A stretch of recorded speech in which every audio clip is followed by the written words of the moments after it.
ఖతార్‌లో ఆవు పాలు మాత్రమే దొరుకుతాయి. బర్రె పాలు దొరకవు. మన ఊర్లో లాగా డైరీలు అట్లాంటివేమి ఉండవు. గ్రోసరీ షాప్‌లోనే ఇట్లా పాలు, పెరుగు దొరుకుతాయి. మనం తీసుకోవాలి. ఇలా 2 లీటర్ల డబ్బా, 1 లీటర్ డబ్బా అట్లా దొరుకుతాయి. 2 లీటర్ డబ్బా వచ్చి 15 రియాల్లు, అంటే మన డబ్బుల్లో $320. 1 లీటర్ డబ్బా వచ్చి $140. ఇక్కడ పాలు, పెరుగు ఫుల్ ఫ్యాట్, లో ఫ్యాట్ అని 2 రకాలుగా దొరుకుతాయి. అండ్ ఇక్కడ ఫ్లేవర్ మిల్క్ కూడా దొరుకుతాయి. అంటే పాలు తాగలేనోళ్ళు ఇట్లా ఫ్లేవర్ మిల్క్ తాగేసేయచ్చు అనమాట. Chocolate milk, strawberry milk, mango milk అట్లా అనమాట. ఇక్కడ బర్రె పాలు తప్ప చాలా రకాల పాలు దొరుకుతాయి.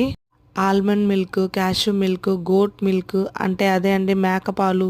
చాలా రకాల పాలే కనిపిస్తున్నాయి. ఈ మేక పాలు వచ్చి 16.50 రియాల్లు. ఆల్మండ్ మిల్క్ వచ్చి 13.75 క్యూఆర్. క్యాష్యూ మిల్క్ వచ్చి 10 క్యూఆర్. మన ఇండియన్ కరెన్సీలో ఇవన్నీ ఎంత రేట్లు పడతాయో నాకు కామెంట్ చేయండి. ఇక్కడ మజ్జిగని లబాన్ అంటారు. అన్ని రకాల ఫ్లేవర్ మజ్జిగలు దొరుకుతాయి. ఉప్పేసిన మజ్జిగ దొరకద్ది, ఉప్పేయకుండా మజ్జిగ కూడా దొరకద్ది.